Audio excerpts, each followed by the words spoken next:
Jacob talks.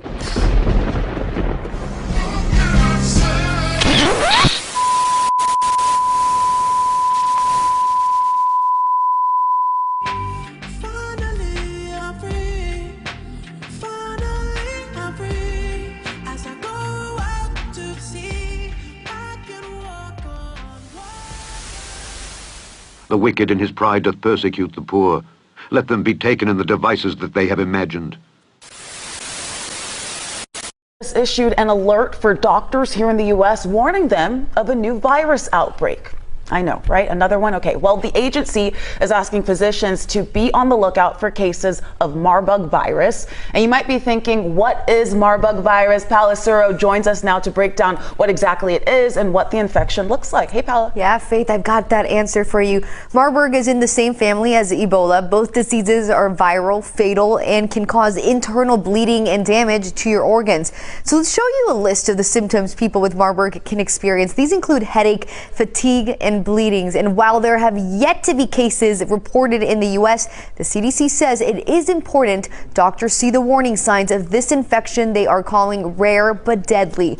This advisory came out in response to recent outbreaks of the virus in Tanzania and Equatorial Guinea, which had no cases reported prior to this year. Now, Dr. Jane Morgan with Piedmont Healthcare says it is contagious through bodily fluids and that you should see your doctor if you are having the symptoms we listed earlier. It can be actually rapidly fatal. In fact, of the 14 cases that the CDC is tracking in Equatorial Guinea, 10 of those have been fatal to date. And so we want to make certain that physicians are alerted early, that we have a high index of suspicion, and that you evaluate and manage these patients early, because it really can be a matter of life and death. There's more than overwhelming evidence that these are 3 of these pathogens that are housed within the hydrogel that is used in the vaccination and the jabs that are being given. Now, these 3 pathogens are innocuous. They're stable, they're inert, they don't do anything.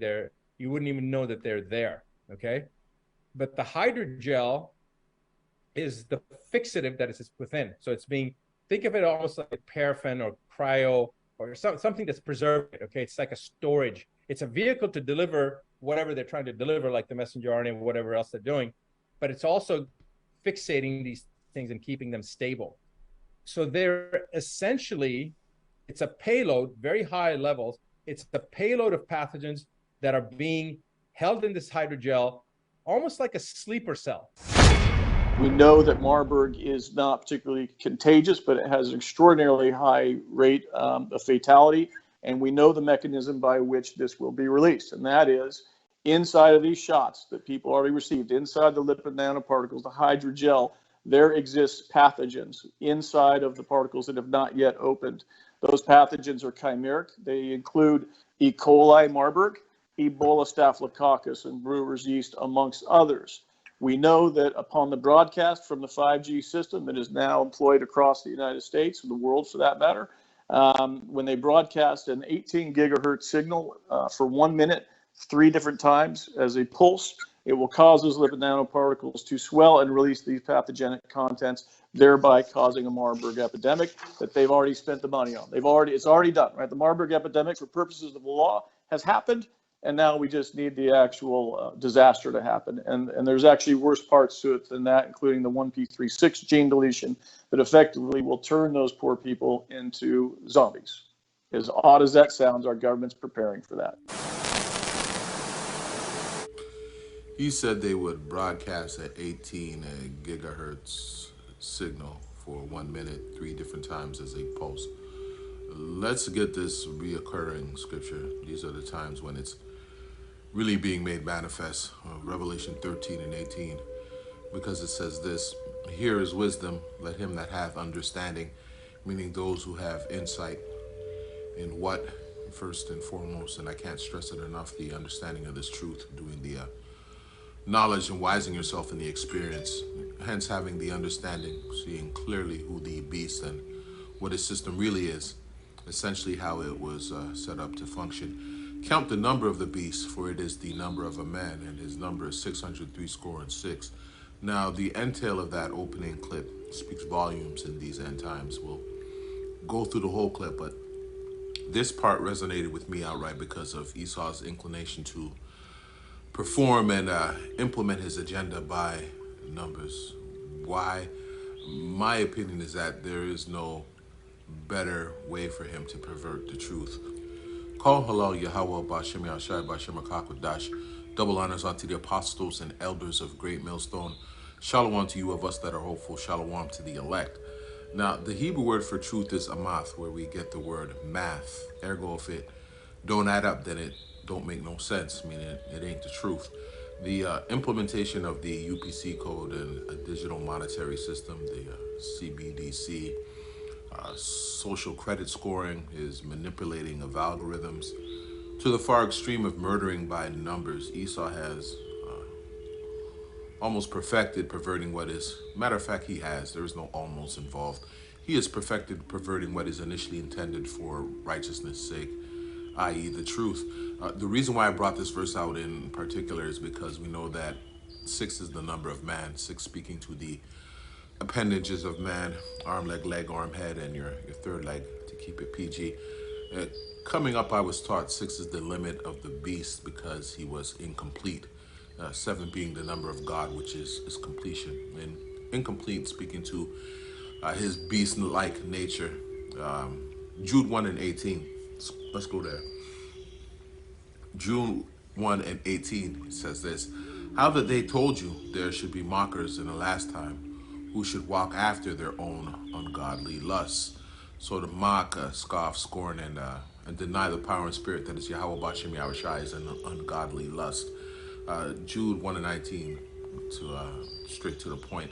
These be they who separate themselves sensual, having not the spirit. Sensual meaning having a beast-like spirit, okay? Without order, being slave to your instincts, governed by carnality, which we know Esau is a carnal man in every sense of the word. He is subject to his appetite and to his passions, not what is just. Ain't no reasoning with Esau Edom because the law, statutes, and commandments are just not in him, okay? That being said, that is exactly what being a zombie is. No order, no conscience, no reasoning, just carnal instinct and lust, and being led with no mind of your own as directed. This is the other zombie apocalypse they don't want you to know about before it's too late. By the way, 3 6s of 6 plus 6 plus 6 is, you guessed it, 18. In any event, what I also heard here was the Marburg, more like the Mossberg virus. That's what I'm going to start calling it. And it's close relation to that of the Ebola virus. Let's go to Psalms 58 and 2, because it says this: yea, in your heart you work wickedness, ye weigh the violence of your hands in the earth, which speaks to the spread of the CV-19. Again, remember the algorithm. The spread of propaganda and the fear mongering which causes the world over to take the vaccine. For those not in the know, Ebola is a designer virus, meaning a biological weapon that was created in a lab.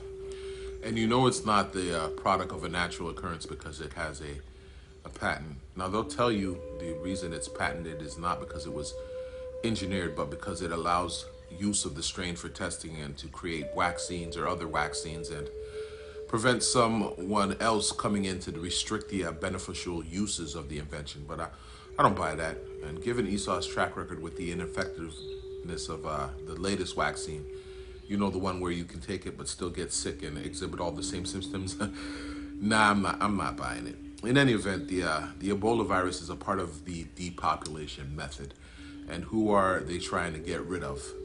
They tell you it is a human carrier virus by way of bats, just like the Mossberg. But knowing this devil, it is a result of one being given a vaccine with the intent to compromise you intravenously. Okay, meaning it is then it becomes a communicable, looked outward up, and then spreads a communicable disease, and then spreads as a contagion. For those who haven't seen the movie, you might want to get to it. Again, who are they trying to get rid of before anyone else? Igbo translates to Hebrew. La is the in the Lashawan Kodash. So Ebola is the Hebrew virus, and the Hebrew there trying to get rid of as we Israelites, still in so-called Africa and scattered across the world, no matter what skin color or phenotype. Now, speaking of bats, matter of fact, let's go to Revelation 6 and 8 to close out. Because it says this, and I looked, and behold, a pale horse, and his name that sat on him was Death, and hell followed with him, speaking to the harbinger of death, Esau, Edom, and the threat of nuclear warfare, which President Putin, who has been expanding his nuclear arsenal, has his fingers on the trigger right now as we speak. And power was given unto them over the fourth part of the earth, to kill with sword and with hunger and with death, speaking to famine, plagues, pestilence, martial law, uprisings, rioting, protests, and violence, and with the beasts of the earth, all aspects of the ensuing Jacob's trouble. Now, the death of the honeybee is one example of killing with the beasts of the earth, if you will. Another is the topic at hand, which really is one and the same, as it speaks to the use of biological, aka germ warfare, defined as I have a quote here, defined as the use of biological toxins or infectious agents such as bacteria, viruses, and fungi with intent to kill or incapacitate humans, animals, or plants as an act of war. Biological weapons, often termed bioweapons, biological threat agents, or bioagents, are living organisms or replicating entities, viruses which are not universally considered alive, that produce or replicate within their host victims. So Ebola, swine flu, the Marburg virus, and other man-made diseases using animals, wildlife, never mind the numerous steroids injected into the food we eat, which cause disease and overall peril to our bodies, are other examples of beasts of the earth. I don't think it's a coincidence when you go into the occult symbology surrounding the bat, like the vampire bat that sucks the soul and lifeblood from its victim. It's also because of its nocturnal nature is considered as a creature that has access to hidden knowledge and secret information, able to detect things in the hours of darkness that are not accessible to diurnal creatures. Diurnal speaking to being active or occurring at daytime, which speaks to the sheeple who haven't the slightest idea or even an inkling to what this devil Esau, the master of dark arts, has planned and is capable of.